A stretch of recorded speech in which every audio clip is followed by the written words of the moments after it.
प्रतिनिधियों की मीटिंग हुई थी और इस मीटिंग के अंदर हमने ये सवाल मैंने किया था औरंगाबाद के घाटी हॉस्पिटल के डीन के साथ कि हमको समझ में आता है कि आपके पास वेंटिलेटर्स की कमी हो सकती है, ऑक्सीजन की कमी हो सकती है, लेकिन क्या रेगुलर मेडिसिन जो है जो दूसरे पेशेंट्स को देने चाहिए वो है? तो उन्होंने कहा था कि हमारे पास मेडिसिन अवेलेबल है। तब उसी वक्त मैंने उनको मैडम को एक एग्जांपल दिया था। मैंने कहा था कि एक पेशेंट है मुंडे नाम की, ऋतुजा मुंडे नाम की, जो गंगाखेड़ से ताल्लुक रखती है, गरीब घर से है, उसकी डिलीवरी घाटी के अंदर हुई। आपके घाटी हॉस्पिटल के अंदर वो एडमिट है और लेकिन एडमिट होने के बावजूद आप कह रहे हैं कि मेडिसिन हम सब पेशेंट्स को दे रहे हैं, लेकिन वो पेशेंट को कहा गया है कि 5 दिन की पूरी मेडिसिन आपको लाना है करके। मैंने उसका पूरे डॉक्यूमेंट चेक किया, मैंने पूरे डॉक्टर्स ने जो चिट्ठियां लिखकर दी है वो पूरे चेक किया, तो एक भी मेडिसिन है तो घाटी हॉस्पिटल की तरफ से नहीं, बल्कि face mask, sanitiser, sanitary pads हो जाए या ग्लव्स हो जाए, ये तक पेशेंट से मंगाया गया। अब घाटी के अंदर जाने वाले सब गरीब पेशेंट होते हैं, अगर उनको इस तरह से लूट किया जा रहा है। जैसे ही एडमिट हुई तो कहा गया कि आपको ब्लड लेकर आना है। अब जो बंदा उसका पति था उसको ये था कि घाटी के ब्लड बैंक से उसको ब्लड मिलेगा, तो नहीं, वहां पे अधिकारियों ने किसी को फोन किया तो एक एजेंट वहां पर आया किसी ब्लड बैंक का, और वो एजेंट उसको रात को रात लेके गया और 2900 रुपये के ब्लड है तो वहां पर उसको दिया गया। 5 दिन के अंदर तकरीबन 8000 रुपये का खर्चा ये लड़के का वहां पर उस घाटी हॉस्पिटल के अंदर सिर्फ एक डिलीवरी के केस के लिए हुआ है। आज जब उसको डिस्चार्ज किया जा रहा था तो उसको फिर दवाइयां लिखकर दी गई कि ये लेकर आओ करके। वो लेकर आया, 400 रुपये की दवाइयां लेकर आई, तो वो नर्स ने रख ली और ये कहा कि नहीं, ये पेशेंट को नहीं देना है, ये हमको हॉस्पिटल के रिकॉर्ड के लिए मेंटेन करना पड़ता है करके। तो वो दवाइयां खुद अपने पास रख ली। तो मैं ये समझकर चलता हूं कि घाटी हॉस्पिटल के अंदर इस तरह का एक गोरख धंधा चल रहा है। वहां पे अगर डीन है और डीन की नाक के नीचे अगर ये काम चल रहा है तो मैं इसके लिए पूरी तरह से डॉक्टर कन्नन येड़ीकर जो घाटी हॉस्पिटल के डीन है उनको दोषी मानता हूं और सरकार से अनुरोध करता हूं, इस तरह के गरीबों की लूट अगर हो रही है तो डीन के खिलाफ एक्शन लेना चाहिए, उनको सस्पेंड करना चाहिए। अगर इंक्वायरी निकलेगी तो आपको पता चलेगा कि मैटरनिटी वार्ड के अंदर हर पेशेंट को यही कहा जा रहा है कि आप बाहर से लेकर आओ।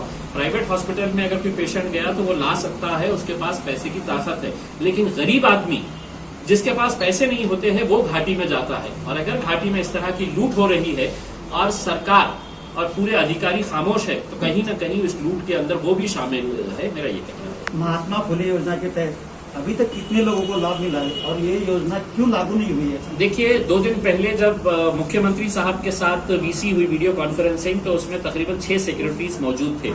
मैंने ये सवाल मुख्यमंत्री साहब से कहा कि 1.5 महीना पहले यहाँ पर महाराष्ट्र के स्वास्थ्य मंत्री राजेश टोपे साहब आए थे और उन्होंने कहा था कि हमने जब ये मांग की थी कि कोविड को भी, कोरोना के केसेस को भी आप महात्मा ज्योतिबा फुले के साथ जोड़ दें, तो उन्होंने उस वक्त भरी प्रेस कॉन्फ्रेंस और मीटिंग के अंदर कहा था कि हमने इसको जोड़ने की प्रक्रिया शुरू कर दी है करके।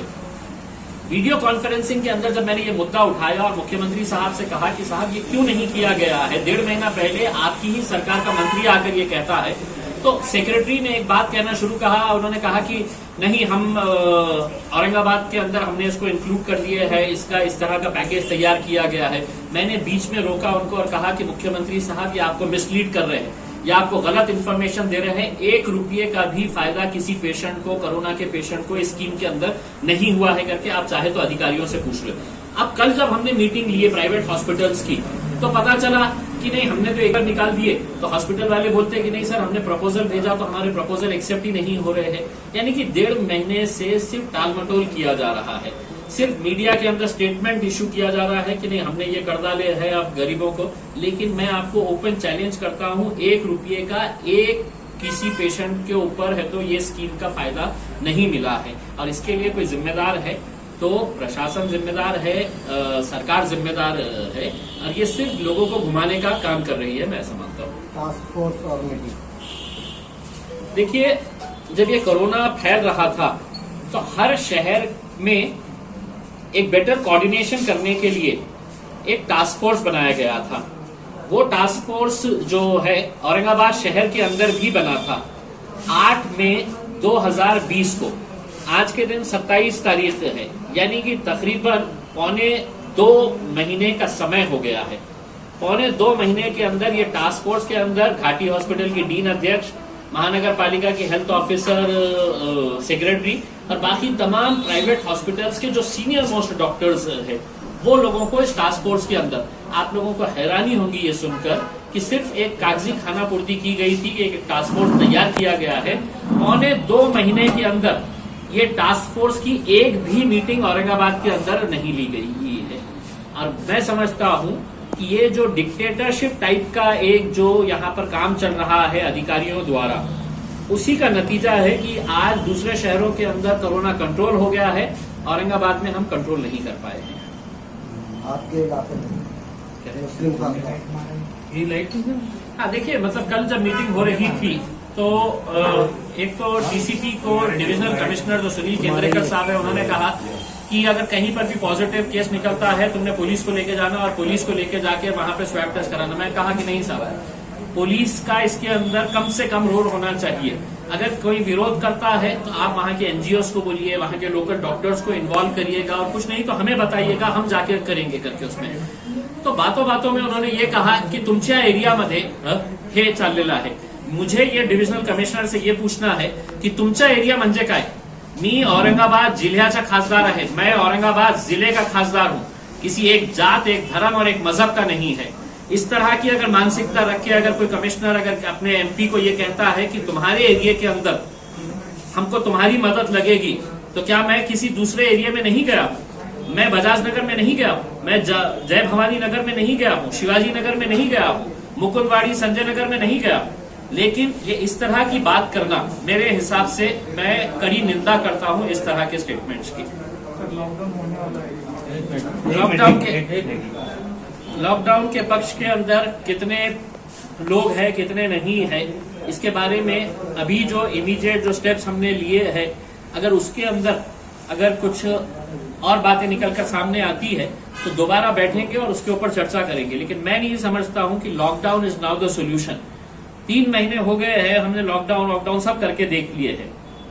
अब ये अपनी गलती छुपाने के लिए फिर जनता को है तो किस तरह से हम लोग है तो एक मर्तबा अंदर कैद करें करके, ये कहीं ना कहीं इनके एडमिनिस्ट्रेशन के लैप्सेस थे, जिसकी वजह से लोगों को खामियाजा भुगतना पड़ा है।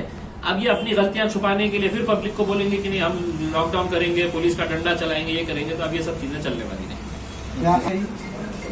देखिए, यकीनन शुरुआत से ही ये बात समझ में आ रही है और अब यहाँ तक बात आ गई है कि Aurangabad bench of Bombay high court को स्वो मोटो इसके ऊपर प्रशासन को सवाल करना पड़ा है कि अगर कोऑर्डिनेशन अगर नहीं रहा, तो हाईकोर्ट ने तो नोट किया है ये चीज को, तो जो बात मैं आप कह रहे थे वो हाईकोर्ट भी अगर नोट कर रहा है तो बहुत ही एक दुर्भाग्यपूर्ण बात है कि यहाँ पर इस तरह की situation, lack of coordination between officers and lack of coordination, जो एक समन्वय होना चाहिए अधिकारियों और लोक प्रतिनिधियों के बीच में। लोक प्रतिनिधियों को तो यहाँ के अधिकारियों ने बोले कि नहीं, इनकी तो कोई लायकी नहीं है, हम जो बोल रहे हैं बस वही फाइनल है।